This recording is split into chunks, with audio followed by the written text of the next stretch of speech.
હરિઓમ વિદ્યાર્થી મિત્રો, આજે જ્યારે આપણે ગુજરાતી વિષયની અંદર ધોરણ 12 પ્રથમ ભાષા ગુજરાતી વિષયમાં જ્યારે ટેક્સ્ટ બુક ભણાવવા જઈ રહ્યા છીએ, ત્યારે ચોક્કસ આપ સૌને એ બાબતથી મારે વિદિત કરવા છે કે સમગ્ર ધોરણ 12ની અંદર ગુજરાતી પાઠ્યપુસ્તકમાં કુલ 24 પ્રકરણ આપણે ભણવાના છે. સમગ્ર વર્ષ દરમિયાન 24 પ્રકરણ, એમાં 10 કવિતાઓ છે અને 14 જે છે પાઠ છે. એટલે કુલ 24 આપણે ભણવાના છે.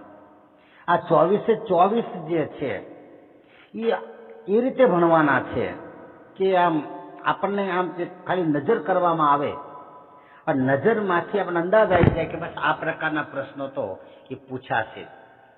તો આવો દોસ્તો, આજે આપણે પ્રથમ ચેપ્ટર, પ્રથમ પ્રકરણ તરફ જવાનો પ્રયાસ કરીએ છીએ અને ગુજરાતીની અંદર પ્રથમ પ્રકરણ જે છે એ છે અખિલ બ્રહ્માંડમાં. એનો વિષય તો ગુજરાતી છે, ગુજરાતી. એનો જો વિષયાંગ જે છે એટલે કે મુખ્ય એકમ જે છે વિષયાંગ તો અખિલ બ્રહ્માંડમાં છે. અખિલ બ્રહ્માંડમાં. અને એના કવિ જો કોઈ છે તો એના કવિ તો નરસિંહ મહેતા છે.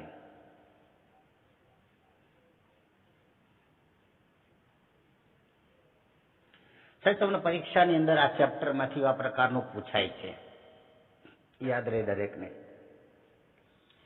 પહેલા તો હેતુલક્ષી પ્રશ્નો પણ પૂછાય, બીજું એક વાક્યમાં ઉત્તર પણ પૂછાય છે, 2-3 વાક્યમાં ઉત્તર એટલે કે 3-4 વાક્યમાં ઉત્તર એવો બી પ્રશ્ન પૂછાય છે, અને પછી પ્રશ્ન સવિસ્તાર ઉત્તર. એટલે આવા અલગ અલગ પ્રકારના પ્રશ્નો વિદ્યાર્થી મિત્રો આપને આ ચેપ્ટરમાંથી પૂછાય છે. ફોર એક્ઝામ્પલ, તમને એવો પ્રશ્ન પૂછાય કે અખિલ બ્રહ્માંડમાં કવિતાના સર્જક કોણ છે? તો નરસિંહ મહેતા. કવિ કયો કે સર્જક કયો, બંને એક જ છે. બીજો પ્રશ્ન એવો પૂછાય કે નરસિંહ મહેતા કઈ સદીમાં થઈ ગયા? તો આપણે વિદ્યાર્થી મિત્રો એ બી યાદ રાખવું પડશે કે નરસિંહ મહેતા આશરે 15મી સદીમાં થઈ ગયા. કઈ સદીમાં થઈ ગયા? તો આશરે 15મી સદીમાં. આ ભૂલાવવું જોઈશે નહીં, 15મી સદી. બરાબર. હવે બીજો પ્રશ્ન કદાચ એવો પૂછાય કે અખિલ બ્રહ્માંડમાં એ જે છે તો એનો સાહિત્ય પ્રકાર શું છે? તો વિદ્યાર્થી મિત્રો, સાહિત્ય પ્રકાર પણ આપણે ચોક્કસ યાદ કરી જ લઈએ. તો અખિલ બ્રહ્માંડમાં જે છે એનો સાહિત્ય પ્રકાર કયો છે? તમે બધા જ સાથે રહેજો ભાઈ, કારણ કે આ પરીક્ષામાં પૂછાવા લાયક આ બધી બાબતો હું આપની સમક્ષ રજૂ કરી રહ્યો છું. કે સાહિત્ય પ્રકાર એનો તો પદ અથવા તો એનું બીજું નામ છે ભજન. પદ અથવા ભજન, આ સાહિત્ય પ્રકાર છે, ભૂલાવું નહીં જોઈશે. હવે પરીક્ષામાં એવું પણ પૂછાય કે નરસિંહ મહેતાએ જે પદો લખ્યા છે, જે ભજનો લખ્યા છે, ખાસ તો પ્રભાતિયાઓ જે લખ્યા છે, મોટા ભાગે કયા છંદમાં લખ્યા છે? તો આવો પ્રશ્ન જરા પૂછાય કે પ્રભાતિયા તો કયા છંદમાં લખેલા છે? તો મોટા ભાગે યાદ રહેવું જોઈએ કે લખેલા જે પ્રભાતિયા જે છે એ એમણે ઝૂલણા છંદમાં લખ્યા છે. ભૂલાવવું નહીં જોશે, ઝૂલણા છંદમાં. ઝૂલણા અણ લખવાનો છે, ઝૂલણા છંદમાં. એ છંદનું નામ છે, આપણે 10મા ધોરણમાં છંદ ભણવાના આવતા ને, એ છંદ છે આ. તો નરસિંહ મહેતાએ લખેલા જે પ્રભાતિયા છે એ ઝૂલણા છંદમાં છે. બરાબર. નરસિંહ મહેતાએ આ સિવાય ઘણી બધી રચનાઓ લખેલી છે. બરાબર. દાખલા તરીકે હાર છે, શ્યામળ શાહનો વિવાહ, કુંવરબાઈનું મામેરું, એમના પિતાનું શ્રાદ્ધ, આ બધી આત્મચરિત્રાત્મક રચનાઓ કહેવાય. પોતાના પર જે પોતાનું જે ચરિત્ર જીવન જે છે એના પર આધારિત જે રચનાઓ છે આત્મચરિત્રાત્મક રચનાઓ કહેવામાં આવે છે મિત્રો. હવે એમાં તે જો ખૂબ અગત્યનું જો કોઈ હોય તો સાહેબ એ હુંડી છે. એ હુંડી આમ જોઈએ ને તો નરસિંહ મહેતાની જે આત્મચરિત્રાત્મક જે સર્જન છે એનું ઘરેણું કહી શકાય. મારી હુંડી એ સ્વીકારો મહારાજ રે, શ્યામળા ગીરધારી મારી ઊંડી શ્યામળિયાને હાથ રે શ્યામળા ગીરધારી. અદભુત રચના છે ઊંડી. કોણ અજાણ્યું હોય સાહેબ ઊંડીથી તો હે. અને આમે કે તમારે એકાઉન્ટ કે સ્ટેટમાં ક્યાંક ઊંડી ભણવાની ક્યાંક આવે જ છે. મારે ખ્યાલ મુજબ એકાઉન્ટમાં ક્યાંક લગભગ ઊંડી ભણવાની તમારે આવે છે. રહેવા નથી ઝૂંપડું અને જમવા નથી જુવાર, બેટી બેટો વળાવી હારે કે મેં તો વળાવી ઘર કેરી, કે મેં તો વળાવી ઘર કેરી નાર રે શ્યામળા ગીરધારી મારી ઊંડી શ્યામળિયાને હાથ રે શ્યામળા ગીરધારી. આ જે ઊંડી જે રચના જે છે એ પણ નરસિંહ મહેતાનું ખૂબ જ સારું કહી શકાય એવું આત્મચરિત્રાત્મક સર્જન છે. આ સિવાયની બાબતો તો ભોળી રે ભરવાડ, હરીને વેચવાને ચાળી, જળકમળ છાંડી જાને બાળા, હે પછી જાગને જાદવા, કૃષ્ણ ગોવાળિયા, તુજ વિના ધેનુમાં કોણ જાશે, ઝૂલણા છંદ છે. આ સિવાય જાગો ને જસોમાના જાયા વેણલા લેવાયા, આ પ્રભાત્યું છે. જાગો ને જસોમાના જાયા વેણલા વાયા, વેણલા રે વાયા કાનુડા, વેણલા રે વાયા, જાગો ને જસોમાના જાયા વેણલા વાયા. આ બધા જે પ્રભાતિયા જે છે, આ બધા જ પ્રભાતિયા એમણે નરસિંહ મહેતાએ એ કયા છંદમાં લખ્યા છે? તો ઝૂલણા છંદમાં લખ્યા. બરાબર વિદ્યાર્થી મિત્રો? તો આવો અખિલ બ્રહ્માંડમાં જે પદ જે છે એનો સરસ મજાનો પરિચય કેળવીએ આપણે કે આ પદમાં શું આવે છે.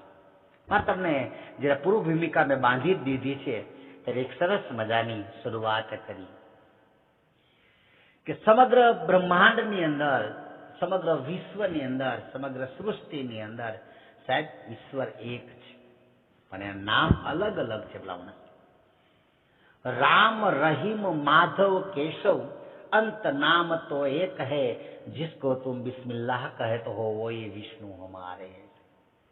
कोई राम कहे, रहमान कहो, कान कहो महादेवरी.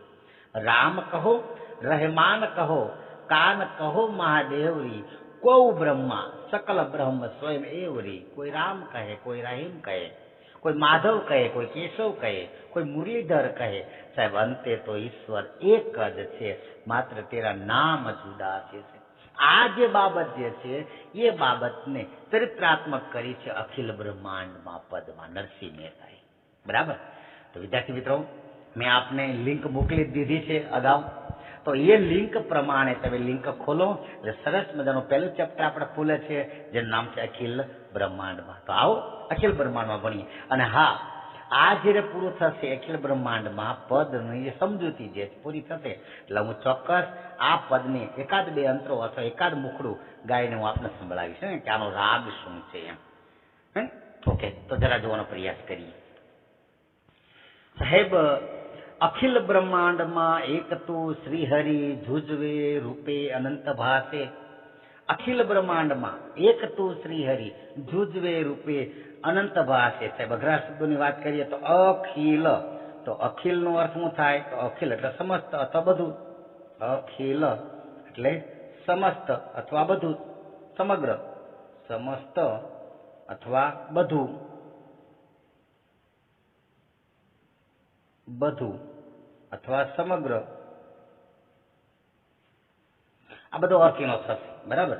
અખિલ બ્રહ્માંડમાં એક તું શ્રીહરિ, શ્રી એટલે ભગવાન, જુજવે રૂપે અનંત ભાસે. જુજવે, તો જુજવે જે છે તો એનો અર્થ છે જુદા જુદા. જુદા જુદા. હે પ્રભુ, સમગ્ર બ્રહ્માંડમાં તું એક છે, પરંતુ શું કીધું છે? જુજવે રૂપે અનંત ભાસે. અનંત એટલે જેનો અંત નથી તેવું એને અનંત કહેવામાં આવે છે. જેને અંત નથી તેવું. શબ્દ શું માટે? એક શબ્દ, જેનો અંત નથી તેવું અદભુત છે કે હે મારા નાથ, સમગ્ર બ્રહ્માંડમાં તું માત્ર એક જ છે, જુજવે રૂપે, અનંત ભાષે જુજવે રૂપે, એટલે અલગ અલગ રૂપથી તું માત્ર દેખાય, અનંત, તારો ક્યાંય અંત ન હોય, ભાષે એટલે મને ભાસ થાય છે, અહેસાસ થાય છે, ભાસ થવો, ભાષે, ભાષે એટલે ભાસ થવું, ભાસ થવું.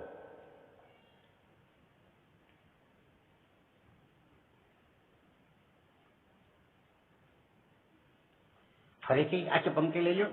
અખિલ બ્રહ્માંડમાં એક તું શ્રીહરિ જુજવે રૂપે અનંત ભાસે, હે મારા નાથ, હે પરમ કૃપાળુ પરમ પિતા, સમગ્ર વિશ્વમાં તું માત્ર એક જ છે, બ્રહ્માંડ વિશ્વ, સમગ્ર બ્રહ્માંડમાં સમગ્ર સૃષ્ટિમાં તું માત્ર એક છે, માત્ર તારો કોઈ અંત ના થઈ શકે, અલગ અલગ રૂપે તું મને દેખાય છે અથવા મને ભાસ થાય છે.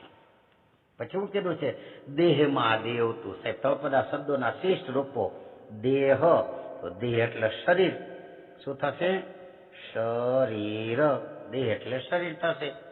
દેહમાં દેવ તું, દેવ એટલે પ્રાણ. હે મારા નાથ, આ મારા શરીરમાં પ્રાણ જોશે ને તો તું છે. અને તત્વમાં તેજ, કોઈ પણ તત્વ હોય એમાં રહેલો જે પ્રકાશ, દાખલા તરીકે ડાયમંડ, તો ડાયમંડ જે હીરો જે છે, હીરો શેને લીધે ચમકે? તો સાહેબ એમાં રહેલું તેજ પ્રકાશ. તો દેહમાં દેવ તું, તત્વમાં તેજ તું, શૂન્યમાં શબ્દ થઈ વેદ વાતે. અદભુત રચના કરી છે.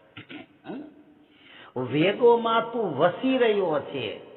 શૂન્ય, એકદમ શૂન્ય એટલે ખાલીપો, પણ એમાં પણ શબ્દ છે સાહેબ, એમાંય શબ્દ છે. એ શબ્દ એટલે કોણ? તો ઈશ્વર. એવું કોણે કહ્યું? તો વેદોએ કહ્યું. શૂન્યમાં પણ શબ્દ થઈને જો મહાલતો હોય, વસતો હોય, વાસે એટલે વસવું, વાસે એટલે શું થશે? વસવું. ભૂલાવું નહીં. જોશે વિદ્યાર્થી મિત્રો, એવું લાગે તો સાથે કરતા જજો, નોટ કરતા. વાસે એટલે વસવું. કે હે પ્રભુ, હે પરમ કૃપાળુ, અમારા શરીરમાં પ્રાણ રૂપે તું જ છે, કોઈ પણ તત્વની અંદર પ્રકાશ તેજ રૂપે પણ તું જ છે, અને કોઈ પણ શૂન્ય એકદમ છે, શૂન્યમાં શબ્દ રૂપે પણ મારા નાથ તું જ વસે છે. આવું કોણ કહે છે? વેદ વાસે. વેદમાં પણ તું વસે છે. ચાર પ્રકારના વેદ છે સાહેબ. ચાર પ્રકારના જૂનામાં જૂનો વેદ હોય તો ઋગ્વેદ, તો ઋગ્વેદ પછી સામવેદ, સામવેદ પછી અથર્વેદ, અથર્વેદ પછી અજુર્વેદ, યજુર્વેદ. આ કુલ ચાર વેદો જે છે, વેદો પણ એવું કહે છે કે ભગવાન છે ને છે, માત્ર શ્રદ્ધા વિશ્વાસ જરૂરી છે. કે શ્રદ્ધા નો હો જો વિષય તો પુરાવાની શી જરૂર છે. અને કુરાનમાં કે પૈગંબરની સહી નથી. કુરાને શરીફ મોહમ્મદ પૈગંબર સાહેબે લખ્યું, એવી ક્યાંય ઓટોગ્રાફ નથી કરેલી, ક્યાંય સહી નથી કરી. મને તમને વિશ્વાસ છે. ભાગવત ગીતા જે છે એ ભગવાન કૃષ્ણ ભગવાને ગીતા સંભળાય છે કુરુક્ષેત્રના મેદાનમાંથી 5,500-6,000 વર્ષ પહેલા. તો સાહેબ આપણે કઈ એના ક્લાસમેટ ન હતા. આપણને ભરોસો છે કે આ મારો કાળજો જ કરી શકે, આ તો મારો ગાયોનો ગોવાળજો જ કરી શકે. કે એવા ગાયોના એ ગોવાળી જાજત, એ ગાયો લઈને આવે. આ ગાયોનો ગોવાળિયો જે છે ઈ કૃષ્ણ ભગવાન જે છે, ઈ કૃષ્ણ ભગવાનની નરસિંહ મહેતાએ વાત કરી છે કે અત્ર તત્ર સર્વત્ર તું, આદિ તું, મધ્ય તું, અંત તું, એક પોતે. હે મારા નાથ, સમગ્ર વિશ્વની અંદર માત્ર એક તું જ રહેલું છે. વિદ્યાર્થી મિત્રો ખાસ ધ્યાન રાખજો, ખાસ ધ્યાન રાખજો. જ્યારે આજે 13 મિનિટ 57 સેકન્ડ થાય છે ત્યારે જ માત્ર 2 પંક્તિ આપણે સમજાવી છે. પવન તું, પાણી તું, ભૂમિ તું, ભૂધરા. ભૂધરા એટલે ધરતીને ધારણ કરનાર. યાદ રાખજો, ભૂધરા એટલે ધરતીને ધારણ કરનાર. સાહેબ યાદ રાખજો, ઉપર સમાજ નાના ધોરણમાં આપણા ભણવાનો આવતો હતો, ધરતીને ધારણ કરનાર. ભૂલાવું નહીં જોઈએ. શું કીધું છે કે પવન તું, હે મારા નાથ, પવન તું જ છે, પાણીમાં પણ તું જ છે, આ ભૂમિ પણ તું છે, અને ભૂમિને ધારણ કરનાર, ધરતીને ધારણ કરનાર પણ તું જ છે. વૃક્ષ થઈ ફૂલી રહ્યો આકાશ છે, અને હે મારા નાથ, ઊંચા ઊંચા જે વૃક્ષો છે અને આકાશ જાણે કે આંબી જતા હોય. સાહેબ આકાશને આંબનાર બીજું કોઈને સાહેબ વૃક્ષમાં પણ કોણ? હે મારા નાથ તું રહેલો છે, ઈશ્વર તું રહેલો છે. કે પવન તું છે, પાણી તું છે, આ ધરતી પણ તું છે, અને સમગ્ર ધરતીને ધારણ કરનાર પણ મારા નાથ ભૂત રા એ પણ તું છે, અને વૃક્ષ સાથે ફૂલી રહ્યો છે, ફળ ફૂલ આપે છે, અને છેક આકાશને જાણે કે અડી જતો હોય એટલો ઊંચું જે વૃક્ષ છે સાહેબ, એમાં પણ મારા નાથ તું જ રહેલો છે.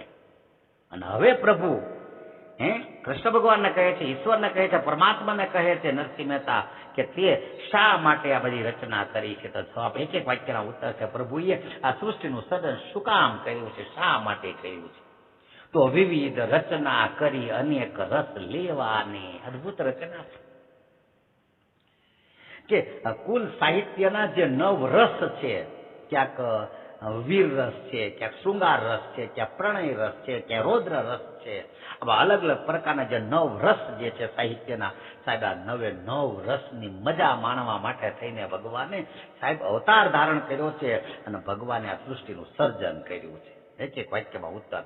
પછી હું કીધું જીવ થકી જીવ થયો એ જ આશે. બહુ સરસ વાત કરી.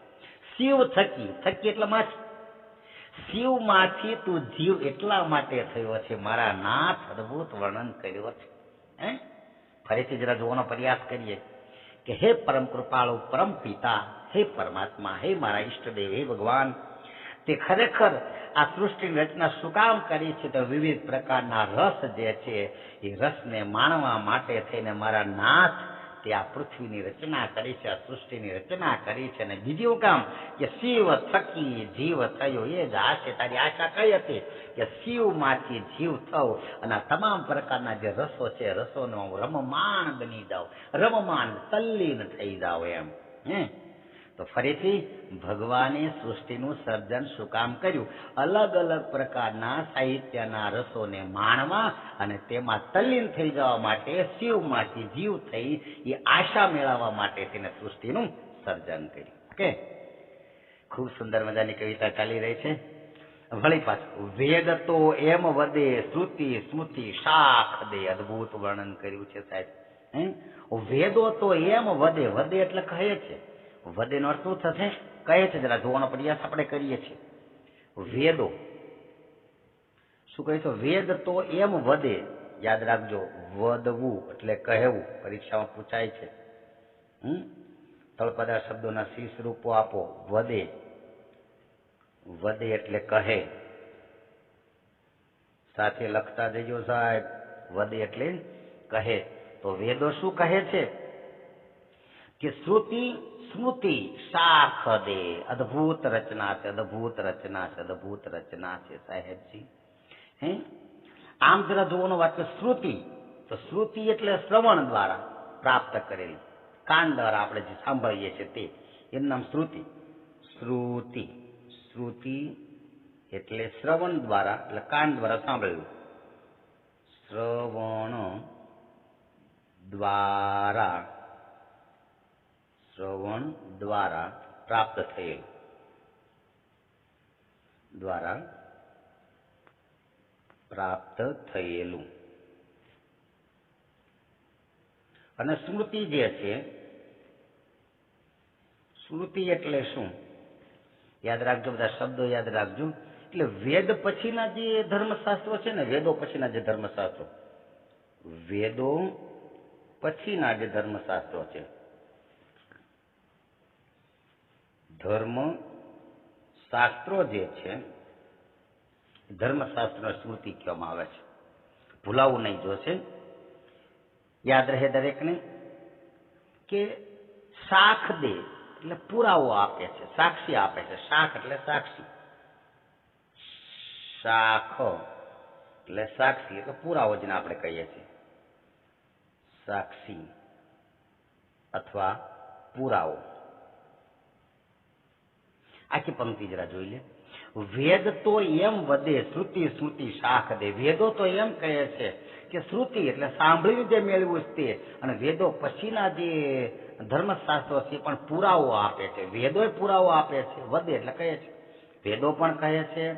શ્રુતિ અને સ્મૃતિ નામના જે ધર્મશાસ્ત્રો છે એ પણ પુરાવો આપે છે. શું પુરાવો આપે છે? કનક કુંડળ વિશે ભેદનું હોય. વિદ્યાર્થી મિત્રો, કનક, તો કનક નો અર્થ શું થશે? ભૂલાવું નથી. કનક એટલે સોનું, બરાબર. અને કુંડળ જે છે એ સોનાનું ઘરેણું છે એક પ્રકારનું, પુરાવું નહીં જોઈએ. કુંડળ એટલે સોનાનું ઘરેણું છે એક પ્રકારનું, સોનાનું ઘરેણું તો આભૂષણ. ફરીથી શું વાત કરી છે કે વેદ તો એમ વધે શ્રુતિ શ્રુતિ શાખ દે, એટલે વેદોય કહે છે અને શ્રુતિ શાસ્ત્ર પણ પુરાવો આપે છે. કેવો કે કનક કુંડળ વિશે ભેદ ન હોય. નોય મતલબ ન હોય, તળપદા શબ્દોના શિષ્ટ રૂપો. નોય બરાબર, નોય નો અર્થ શું થશે? ન હોય. તળપદા શબ્દોના શિષ્ટ રૂપો ભૂલાવું નહીં જોઈશે. શું કીધું છે આપણને કે કનક અને કુંડળ ભેદ, એમાં કોઈ તફાવત નથી, બે સોના છે. તો હું કીધું ઘાટ ઘડિયા પછી નામ રૂપ જુજ્યા. ઘાટ એટલે આકાર, ઘાટ, ઘાટનો અર્થ શું થશે? આકાર. આકાર ઘડિયા એટલે બનાવ્યા, એનો આકાર આપ્યો છે, આકાર બનાવ્યો છે. પછી એના નામ રૂપ જુજવા, નામ રૂપ એટલે નામ આપ્યું છે, જુજવા એટલે જુદા જુદા. જુજવા આગળ શબ્દ આવી ગયો, લખશું નહીં આપણે, અહીંયા યાદ રાખશું. અંતે તો હેમનું હેમ હોય. હેમ, હેમ એટલે સોનું. ભૂલાવું નહીં જોશે. વિદ્યાર્થી મિત્રો બહુ અગત્યનો પોઈન્ટ ચાલી રહ્યો છે. ફરીથી આખી પંક્તિ જોઈ લો. ઘાટ ઘડિયા પછી નામરૂપ જુજવા, અંતે તો હેમનું હેમ હોય. સાહેબ, એ જે વેદો, પુરાણો, શ્રુતિશાસ્ત્ર, સ્મૃતિશાસ્ત્ર એ શાખ આપે છે, પુરાવો આપે છે કે કનક અને કુંડળ જે છે અંતે સોનાના છે બંને, એમાં કોઈ ભેદ ન હોય. કારણ કે એ સોનું જે છે એને ઘડવામાં આવ્યું છે, એનો આકાર આપવામાં આવ્યો છે, ત્યાર પછીનું નામ જુદા જુદા આપ્યા છે. મને અત્યારે આનંદ ધનજી નામના એક મધ્યકાલીન ગુજરાતી સાહિત્યના કવિ યાદ આવે છે. આનંદ ધનજી, એને બહુ સરસ વાત કરી છે કે એક મૃતિકા રૂપરી, રામ કહો રહેમાન કહો, કાન કહો મહાદેવરી. માટી જે છે એ માટીને ભેગી કરો અને માટીમાંથી સરસ મજાના અલગ અલગ પ્રકારના વાસણો બને છે. રમકડા બી બને છે, માટીના રમકડા, હાથી, ઘોડા, કૂતરા, બિલાડા બધું બને છે. હાથીમાં એ માટીમાંથી બધું બને છે, નામ માત્ર જુદા છે. એ માટીમાંથી વાસણ બને છે. તો આપણે તાવડી શબ્દ લઈ લો, માટલું શબ્દ લઈ લો. તો તાવડી, માટલા બધા જે છે ને તે નામ જુદા છે, પણ એને ભાંગી નાખો તો પછી શું છે? તો માટી છે. એમ ઈશ્વર માત્ર એક છે. એમ કનક કુંડળ જે સોનાના બનેલા છે સાહેબ, પરંતુ એના બનાવવામાં જ્યારે આવે છે તો નામ કનક આપ્યું, નામ કુંડળ આપ્યું. કોઈ પેન્ડલ બોલે, કોઈ પેડલ બોલે, કોઈ નેકલેસ બોલે છે, બરાબર, હાથમાં પહેરવાનું ઘરેણું છે, પગમાં પહેરવાના ઘરેણા છે, કોઈ વીટી પહેરે છે, કોઈ રિંગ શબ્દ બોલે છે, કાનમાં પહેરવાના કોઈ કુંડળ છે, કોઈ એરિંગ છે, કોઈ વાળી છે, કોઈ નથડી છે, કોઈ દામણી છે, કોઈ પીકો છે. આ બધા અલગ અલગ પ્રકારના એના આભૂષણના નામ છે. પણ અંતે તો હેમનું હેમ હોય, પણ અંતે તો એ સોનું છે સાહેબ.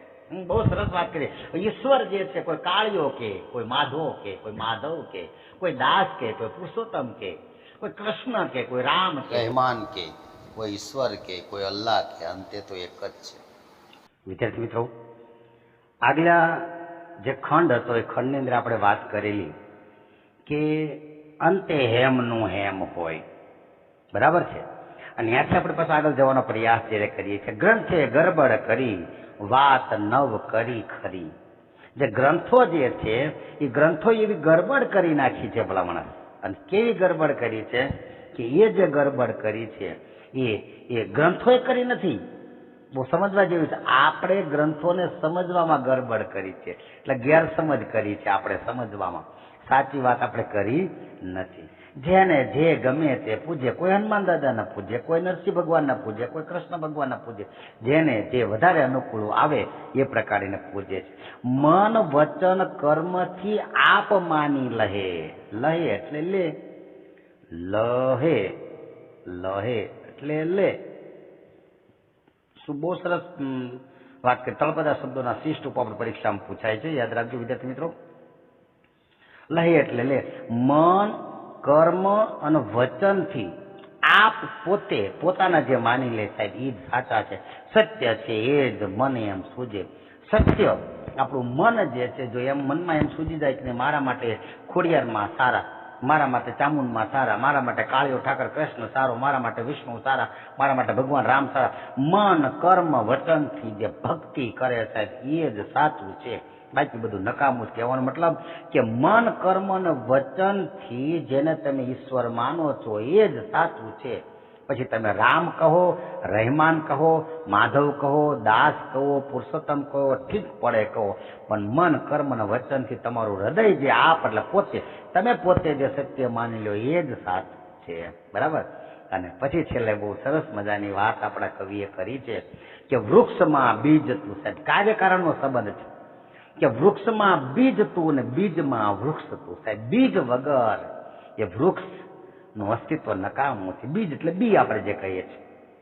એટલે જો વૃક્ષ જો કારણ હોય તો બીજ જે છે સાહેબ એ કાર્ય છે. હકીકત જુઓ ને તો બીજ કાર્ય છે અને વૃક્ષ જે છે કારણ છે. તો વૃક્ષ જે છે તો વૃક્ષમાં બીજ તું, બીજમાં વૃક્ષ તું. તો હે મારા નાથ, તને જો સમજવાનો પ્રયાસ કરીએ કે કોઈ પણ વૃક્ષનું અસ્તિત્વ છે એના બીજમાં રહેલું છે. એટલે બીજ જો કારણ હોય તો વૃક્ષ એનું કાર્ય છે. બીજમાં વૃક્ષ હતું અને વૃક્ષમાં બીજ હતું, બે આપસમાં છે, એકબીજાને પૂરક છે. કે વૃક્ષમાં બીજ હોય તો મારા નાથ તું છે અને એ બીજમાંથી મોટું વટવૃક્ષ બન્યું હોય તો એ તું જ છે.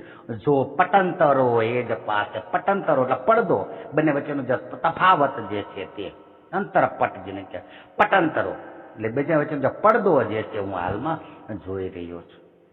ભણે નરસૈયો, ભણે એટલે 10મા ધોરણમાં ભણે છે, 12માં ભણે છે, એને ભણે એટલે કહે, ભૂલાવું નહીં જોઈએ. તળપદા શબ્દોના શીશ રૂપો. ભણે એટલે કહે. નરસિંહ મહેતા કહે છે એ મન તણી શોધના, પિત્ત કરું પ્રેમથી પ્રગટ થશે. આજે પણ મારી મનની જે શુદ્ધિ, શોધના એટલે શુદ્ધિ, ભૂલાવું નહીં જોઈએ. શોધના એટલે શુદ્ધિ, મારા મનની શુદ્ધિ જે છે. અદભુત શબ્દ છે સાહેબ.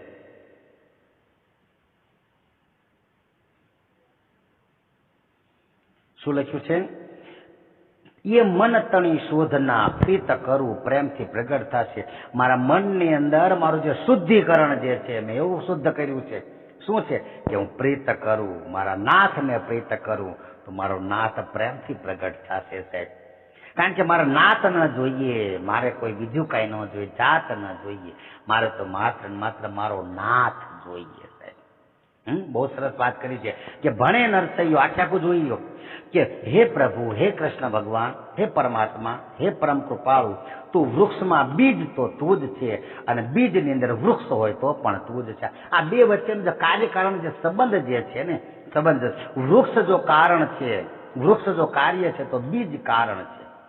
એટલે બીજમાં જો વૃક્ષ મોટું વટવૃક્ષ બની ગયો તોય તું છે અને વટવૃક્ષની અંદર રહેલું બીજ તો પણ એ મારા નાથ તું છે. બે વચ્ચે જે પડદો, પટંતરો, અંતરપટ જે છે હું આ જોઈ રહ્યો છું પાસે એટલે નજીકથી. એટલે હું નરસિંહ મહેતા કહું છું કે મારું જે મનનું શુદ્ધિકરણ જે છે એ શુદ્ધિકરણ કયું છે કે હું પ્રીત કરું છું તારે, હું તારી સાથે પ્રીત કરું છું કે તું પ્રેમથી પ્રગટ થશે જ તે સાહેબ.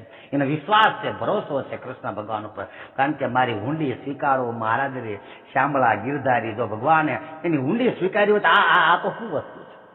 મનથી નક્કી કરી નાખ્યું કે હું પ્રીત કરું છું, મારા નાથને પ્રીત કરું છું, મારા ભગવાનને, મારા ઈષ્ટદેવને પ્રીત કરું છું. એટલે પ્રીતનો જે ભૂખો મને ભૂખ છે, પ્રીતની ભૂખ છે, પ્રેમની ભૂખ છે. એટલે મારી જે દિશા જે છે, મારી દિશા જોઈને મારો નાથ ચોક્કસ પ્રગટ થશે જ. વિદ્યાર્થી મિત્રો, સરસ મજાની પદ જે છે, કવિતા જે છે આપણે પૂર્ણ કરી છે. અદભુત છે. અખિલ બ્રહ્માંડમાં એક તું શ્રી હરિ, જુજવે રૂપે અનંત ભાષે. હે મારા નાથ, સમગ્ર વિશ્વની અંદર માત્ર ને માત્ર એક તું જ છે. તો આ જે રચના જે છે, આ રચના નીચે સવાલો પણ બહુ સરસ મજાના આપેલા છે. સમગ્ર બ્રહ્માંડમાં કોણ વ્યાપેલો છે? આ જે છે એ બધા પ્રશ્નો હું હમણાં તમને મોકલું છું. આ વિડીયોની પાછળ હું તમને મોકલી રહ્યો છું પ્રશ્નો. એ કવિતા આખી મેં સમજાવી છે, તમે ધ્યાનથી સાંભળજો.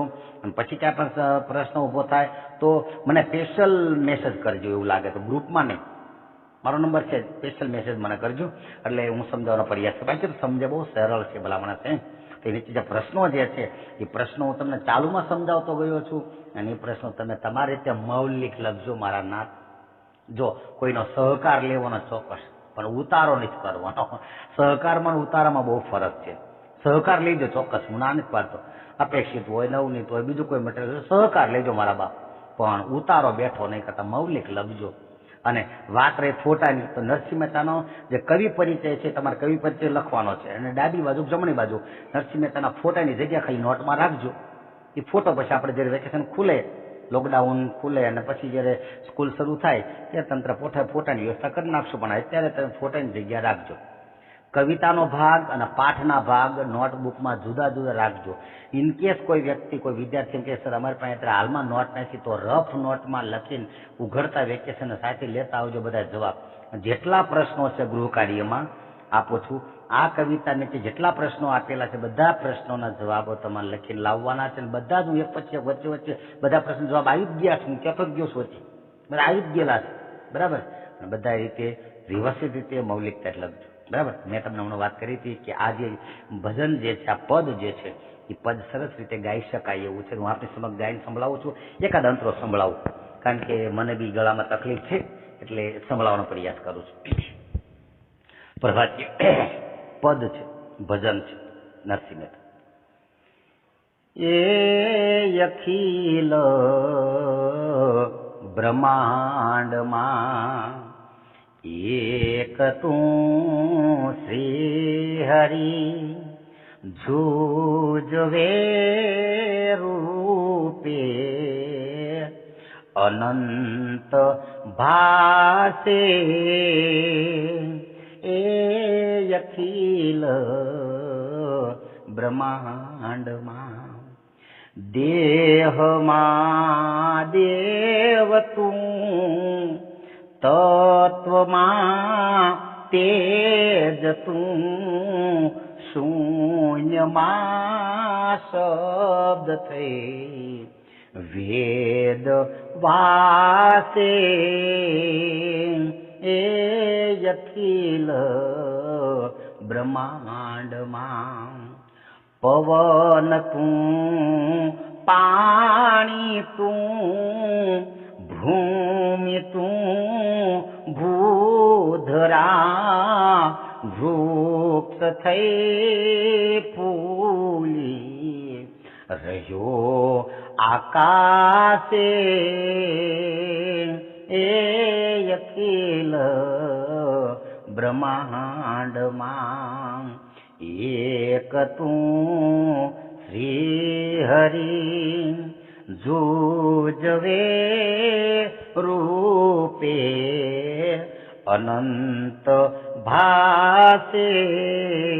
અને છેલ્લી પંક્તિ, ભણે નરસૈયો એ મન તણી, શોધના પ્રીત કરું પ્રેમથી, પ્રગટ થાશે.